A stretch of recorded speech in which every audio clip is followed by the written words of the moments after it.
정말 내란 불법하다면 왜 이토록 사법부를 폭파하는 것인지 오히려 의문입니다. 개헌 발발 1년을 앞두고 여야의 국세 수위가 높아지는 가운데 오는 27일 추경호 의원에 대한 체포 동의안 표결이 또 한 차례 전국에 불수령이 될 전망입니다. YTN 김나입니다. 한덕수 전 국무총리의 내란 뒷머리 방조혐의에 대한 선고가 내년 1월 말에 이루어집니다. 12.3 비상계엄이 내란죄에 해당하는지에 대한 첫 법원 판단이 될 것으로 보입니다. 이준혁 기자입니다. 한덕수 전 국무총리가 최후 진술하고 내란 특별검사의 구형이 이뤄지는 별심 공판이 오는 26일 열립니다. 선고는 내년 1월 21일이나 28일로 예고됐습니다. 매주 한두 차례씩 속전 속결로 진행된 재판에선 개엄 당일 대통령실 CCTV 영상이 처음 공개됐습니다. 영상에서 한 전 총리는 개엄 관련 지시가 담긴 거로 추정되는 윤석열 전 대통령이 준 문건을 받아 챙겼습니다. 윤 전 대통령이 개엄을 선포하겠다며 일어나자 고개를 끄덕이기도 합니다. 국무회의가 실은 윤 전 대통령의 2, 3분 동안 이뤄진 일방적 홍보에 불과했다는 진술도 여럿 나왔습니다. 이걸 막상 해보면 뭐 별거 아니야, 아무것도 아니야, 뭐 이런 류의 말씀도 하셨고, 그 대통령으로서 결정을 한 거다. 준비가 뭐 다 되어 있기 때문에 이제 돌이킬 수 없다. 재판장이 직접 국무위원들을 꾸짖는 모습은 화제가 되기도 했습니다. 그렇게 말씀하시는 게 적절하십니까? 저희 공무원들도 사실 어찌 보면 피해자인 거죠. 국민들 입장에서는 장관이면 국정 운영에 관여하는 최고위급 공무원입니다. 한 전 국무총리는 내란 혐의로 기소된 피의자 가운데 가장 먼저 결과를 받아내게 됐습니다. 12.3 비상계엄의 내란죄에 해당 여부에 대한 첫 법원 판단인 만큼 향후 다른 재판 결과에도 가늠자가 될 것으로 보입니다. YTN 이준혁입니다. 비상계엄 해체 표결을 방해했다는 의혹을 받는 국민의힘 추경호 전 원내대표에 대한 체포 동의안 표결이 오는 27일에 진행됩니다. 관련 수사를 이어가고 있는 특검은 최근 윤석열 전 대통령이 법정에서 내놓은 증언에 주목하고 있습니다. 이경국 기자입니다.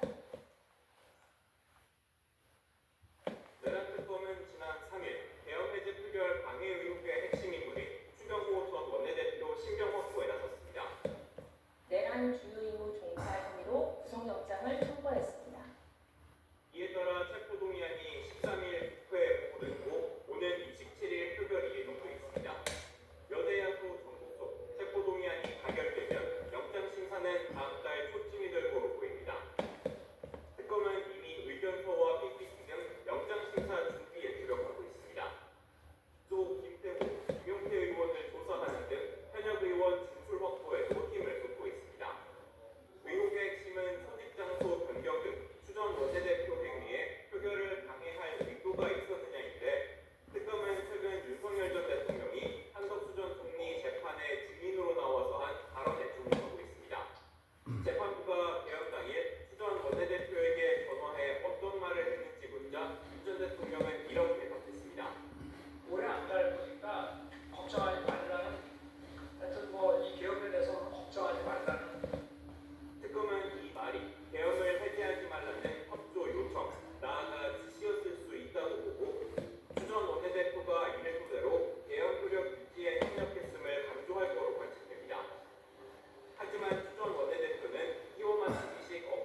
검찰의 퇴직자 수 132명을 넘어섰고 정권 유착이었던 지난 2022년 196명보다도 많은 검사가 사표를 쓴 겁니다.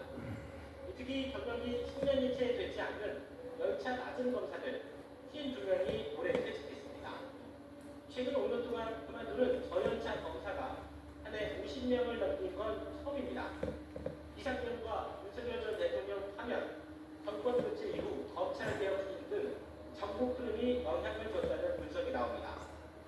특히 검찰청 폐지를 골자로 하는 정부 여당의 검찰 개혁과도 무관치 않아 보입니다. 검찰 내부에서는 특검 파견 등으로 부족한 인력에도 연일 과도한 수사와 재판 업무를 맡아왔는데 개혁 대상으로 몰리고 있다는 불만도 꾸준히 제기됐습니다. 앞서 검찰청 폐지에 반발해 사임한 탁호동 전 부장검사는 밀려드는 사건에 최선을 다해 진실을 밝히려 노력해온 후배들은 아무 잘못이 없다고 호소했습니다.